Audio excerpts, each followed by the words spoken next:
Ancient heritage.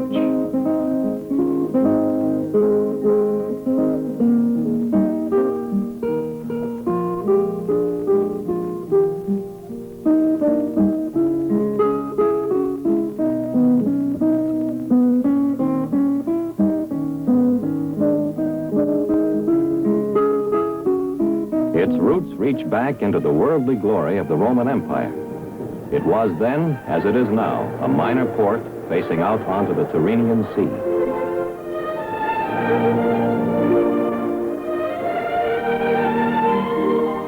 In ancient times, its name was Antium, and it was not without a degree of dubious distinction.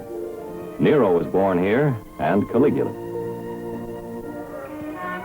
There is little today to recall the days of the Roman legions, and very few of the thousands of Americans who knew it during World War II would recognize its ancient name or its rebuilt, unscarred face.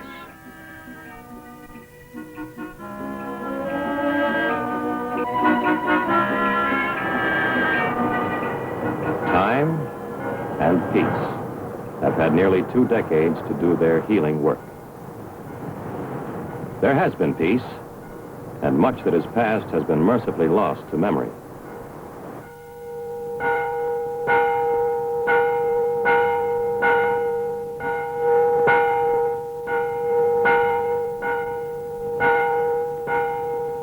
But a great many Americans will never forget this town's modern-day name, the name they knew it by in 1944, Anzio.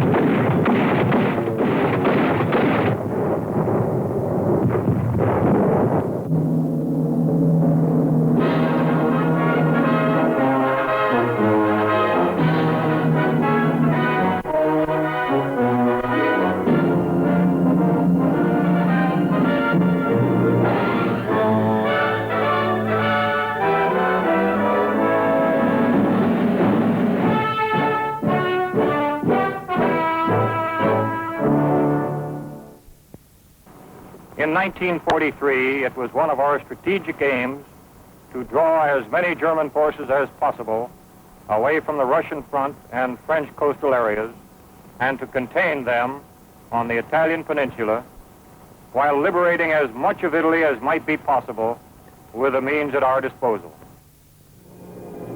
As General Clark was well aware, our objectives were one thing, the achieving of them another. In late 1943, our lack of progress in the south of Italy was leading to the necessity of a landing in the enemy's rear at Anzio. Our problems in Italy had been many. For example, there was the terrain. It was ideal for the defending enemy forces, cruelly difficult for Allied troops. Oh, boy, you talk about your bad country. I mean, they didn't have but 2 directions over there, up the hill and down the hill. Here, methods of transport long obsolete became operational necessities. It was this kind of hostile, perpendicular country which led one Allied officer to comment, "What you need to fight a war over this ground is an army of bulletproof kangaroos." The kangaroos, to be effective, would have had to be amphibious as well as bulletproof, for uncrossable rivers and blown bridges were prime facts of life. The enemy really knew his job. When those people blew a bridge, we had to start over from scratch. Some of our guys stayed wet so long their skin puckered up like a prune. We didn't get a lot of help from the weather either, as I remember.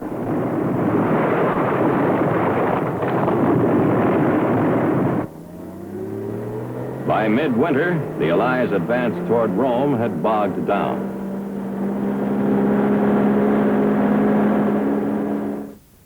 Just south of Cassino, a stalemate had developed, and it was the deadlock here at the Gustav line which germinated the seeds of the Anzio operation.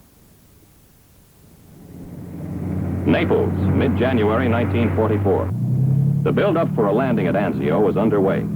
This would be an amphibious end run, which would put a force on the beach to the enemy's rear and much too close to Rome for his comfort. Maybe we could break the casino deadlock this way. But from the start, there were serious problems. It had the looks of a very chancy operation. For one thing, when all the begging, borrowing, and scrounging were done, there were only 38 LSTs for the sea lift. What that meant was the initial landing force was going to have to be dangerously small. 2 divisions. 2 more to come on the second trip. 6th Corps, that was us, under General John P. Lucas, drew the honor. It was a gamble for everybody concerned, but it had to be taken. By 21 January 1944, the task force was moving toward Anzio. The 2 divisions were well chosen. The British 1st Infantry had been through Dunkirk. The American 3rd had fought through Tunisia and Sicily. But at this point, all was doubt, speculation.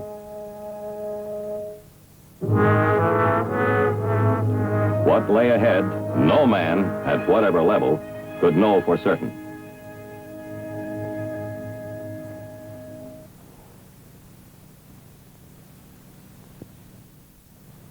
By the time it got light on the 22nd, we were already putting people on the beach. I made the Salerno landing before, and I was all set in my mind for this to be just as bad. I kept waiting for them to open up with the heavy stuff, but it didn't happen. I didn't get it. But I sure wasn't complaining. Unbelievably, the landing was almost completely unopposed. The enemy's reserve divisions near Rome had been drawn south by an Allied attack on the casino front designed to do just that. By an ironic bit of timing, the Germans had called off their 24-hour coast watch on the very night when the task force was approaching Anzio. Equally ironic was this. We had achieved complete surprise, and we didn't know it. The only real trouble we got that day was from the air.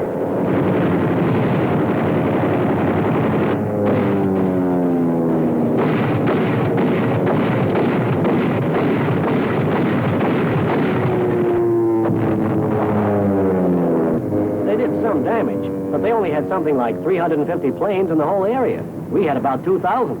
So they couldn't do too much. Still, at the time, it seemed like enough.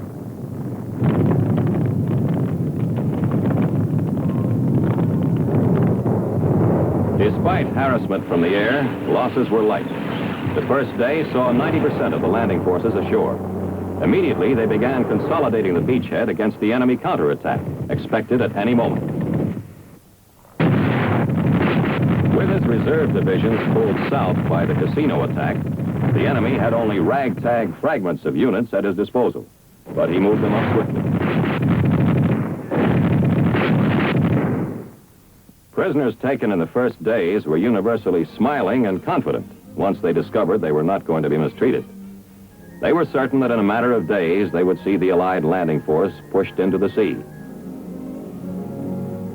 The 6th Corps had already faced the swift and professional reaction of the German commander Kesselring at Salerno, and expected no less of him in this new meeting. He lost no time in eliminating the advantage of surprise which the Allies had unknowingly gained. At Kesselring's command, General von Mackensen assumed responsibility for Anzio, and by evening of the 2nd day of the landing, parts of 8 divisions were in position, and more were moving up.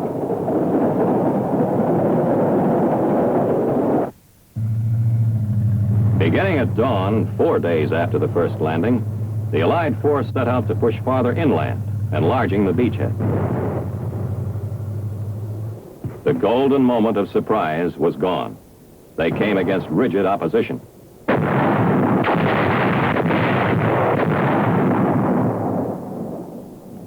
It was a foretaste of things to come.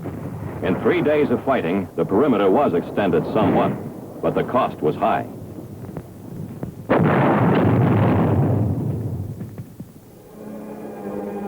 A force of 767 American Rangers trying to infiltrate and capture nearby Cisterna was ambushed. Most were taken prisoner. By now, the other 2 divisions of the 6th Corps had arrived, but so had the enemy. It was one of my duties as a medical officer to keep a listing of casualties for Corps headquarters. By the end of January, we had taken a total of 3,000 casualties. As a statistic, that's a straightforward figure. The mind may accept it without distress. The thing that must be remembered is this. The statistic refers to 30 times 100 human beings hurt or killed.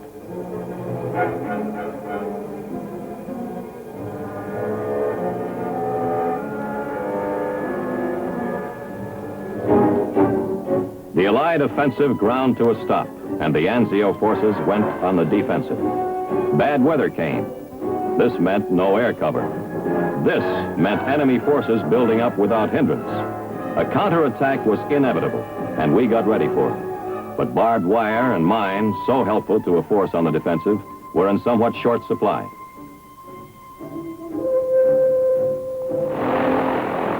The enemy intended now to make another Dunkirk of Anzio.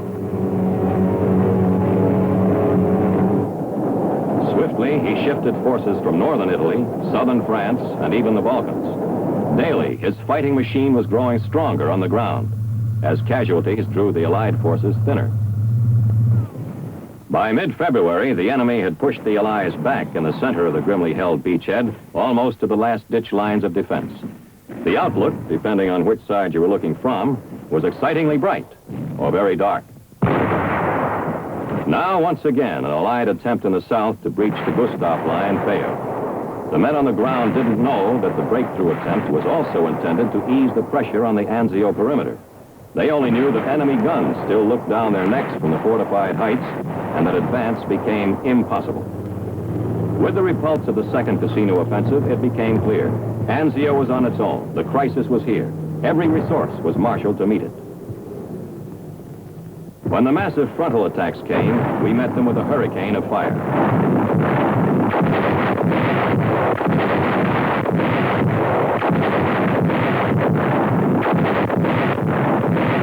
Heavy and well-directed naval gunfire played an important part in holding back the enemy tide.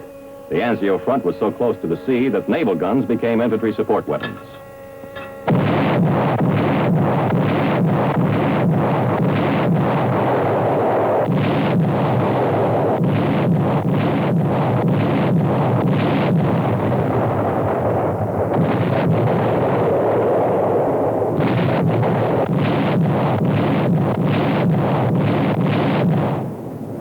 In the end, high explosives proved the saving factor. Artillery, naval shelling, and ton after ton of bombs. Limited by Hitler's personal plan to a narrow front, the enemy force was doomed to spend itself against a solid wall of explosives.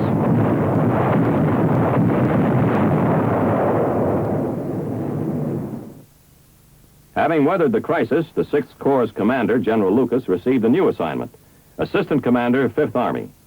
The new commander of the Anzio force was General Lucian K. Truscott, recently appointed deputy to General Lucas and former commander of the 3rd Division. What lay ahead was now up to him. This was the situation the new commander faced. He held a beachhead, but a smaller one. In the center, an ugly bulge remained, and there it stayed. The simple fact was, neither side had strength to do anything about it. Now came a strange 3-month period which no one who was there will forget. The static war at Anzio, or as some called it, the Sitzkrieg. By now, everybody was used to living in holes. Anyway, as used to it as you can get. When we could, we'd put in the time on improvements. We used to say we had all the comforts of home, provided you lived in a muddy hole in the ground back home. Within the reduced area of the beachhead, there was now no corner which was out of range of enemy artillery. Like industrious moles, the Anzio forces in the field moved themselves underground. We struck it lucky. A cosy bit of a cave it was, no digging necessary. It was already occupied, as you might say, but we got on fine with the former tenants because they were very quiet. I wrote the missus not to worry about me. I was spending all my spare moments in the ruddy museum. Still, it wasn't all a cook's tour. There was always work to be done.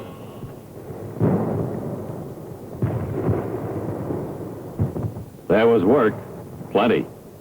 Daily, nightly, endlessly, there was the exchange of shells of varying sizes, weights, and types, fired out from and into the battered beachhead.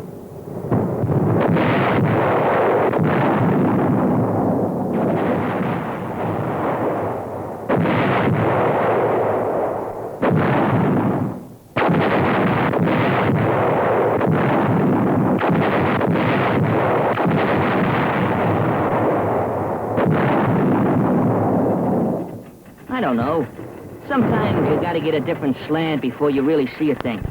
Look, you know what I mean. I heard the guns going every night. Sure, but till I got on this brass salvage detail one day, it never really hit me how much of what was going on was going on. It made you wonder how there was any mountains left, much less, little stuff like houses and people.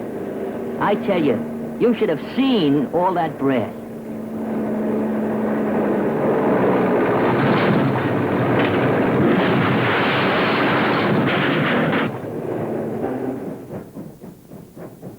It was during this period that Anzio became especially well known, though not popular among the inhabitants of the beachhead. Actually, Anzio was not one, but two huge German railway guns, called Robert and Leopold by the men who directed their fire into every corner of the crowded perimeter.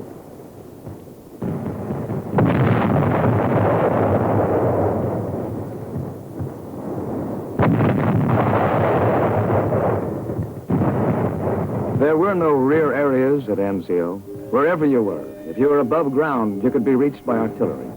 That's why you could find a strange pipe sticking about at the driveway of an Italian villa. A breather pipe, an air vent. And with the aid of the Corps of Engineers, our headquarters at Anzio went underground.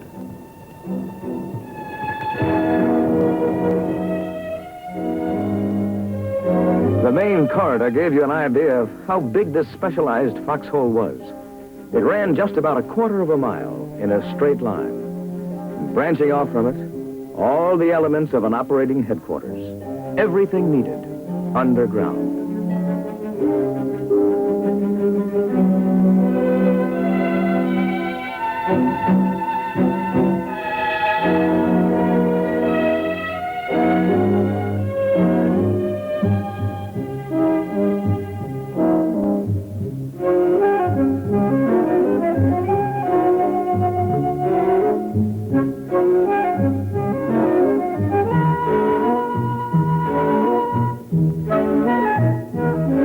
Tunnels, natural caves, all were put to use and glad to get them. What with bad weather, shellings, and air raids, there was a lot to be said for underground living at Anzio. Another constant reality of the beachhead was the endless patrolling, probing, raiding.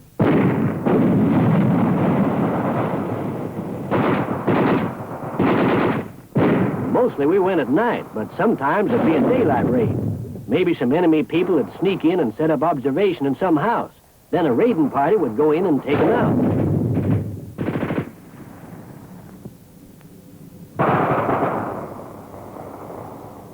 It was a regular thing. You didn't get used to it, but at least you got where you understood what you were doing.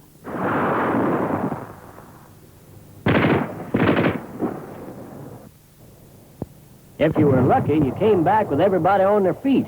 If there was a good part, that was it, when everybody came back standing up.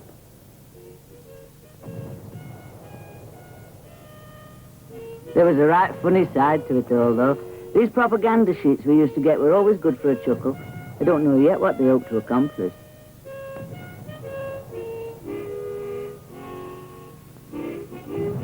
As time went on, there were days when it seemed like it was my dad's war all over again. Trenches, no man's land and all that. Quite often in the day, things would be so quiet you could hear small, distant sounds across the fields.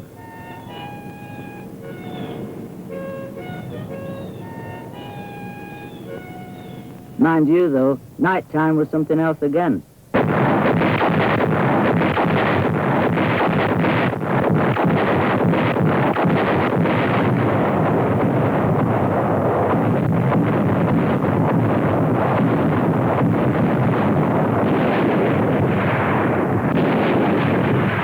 One night in the bay, an ammunition ship was hit. It's like a great big fireworks display. It wasn't good to think of the people who'd been on her. After our field hospital had been bombed and shelled a few times, we decided to take steps. We couldn't go entirely underground, so we did the next best thing and built strong revetments into which the tents could be put. We nurses helped where we could. It was a huge job, but it was necessary. We'd been shelled so often, we came to be called Hell's Half Acre. In fact, some line soldiers would actually hide small wounds rather than risk being sent over here. I'm not making this up. It actually happened.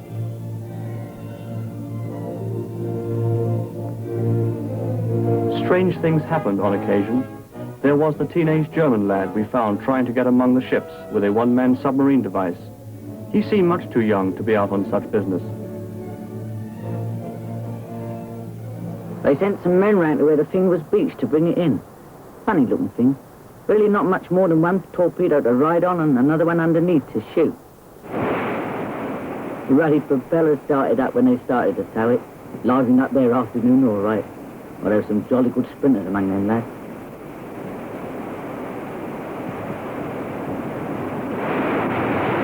In the end, nothing happened at all. The thing simply stopped again. Sorry to present you with an anticlimax, but you know what? It happened in the middle of a time which was very much like that. As spring approached, Anzio was the scene of massive buildup for the breakout which would have to come. Despite harassing fire, the unloading of ships went on. There was a moment when there were so many supplies on the beach that this little Italian fishing port rated 7th among the great ports of the world. Now the static war at Anzio was approaching its end. Commanders were formulating the plans which would break the Anzio forces out and set them on the road to Rome. As spring came on, there were special classes in the care and use of specialized items of destruction.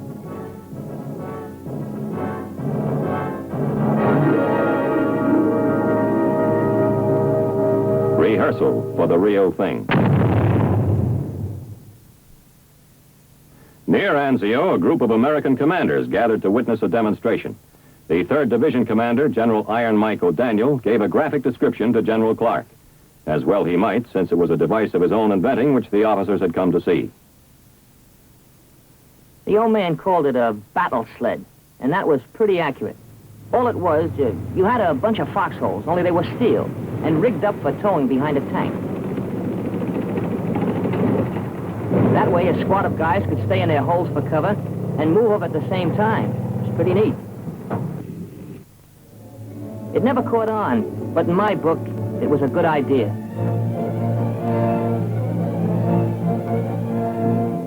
In the South, the Allied strength had grown. It was now possible to mount an all-out push against the Gustav line. It came pretty early, a feeling that this time we were going to make it. Don't ask me where we got the idea, because it was still us on the low ground and them on the high. The terrain hadn't gotten any better. Their aim hadn't gotten any worse. Just the same, the feeling was there. This time, we were going to make it.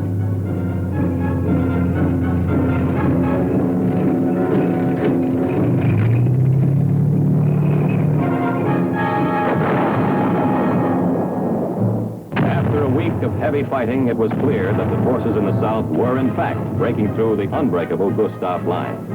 The time for a coordinated breakout from Anzio was here. May 23rd, 1944, the Anzio breakout begins.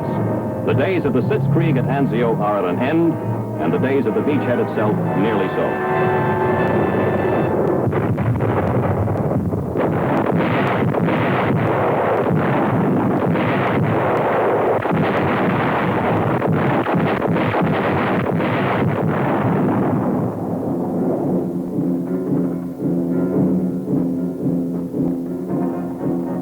Over grounds where both sides had been planning all sorts of little surprises for each other. You had to take it slow and watch your step. So it started slow, but at least we were moving at last.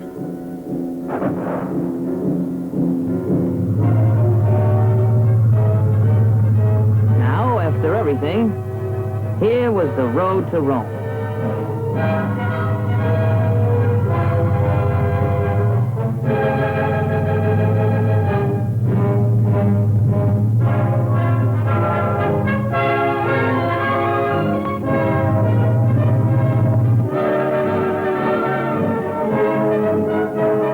By June 4th, 1944, American troops were entering Rome.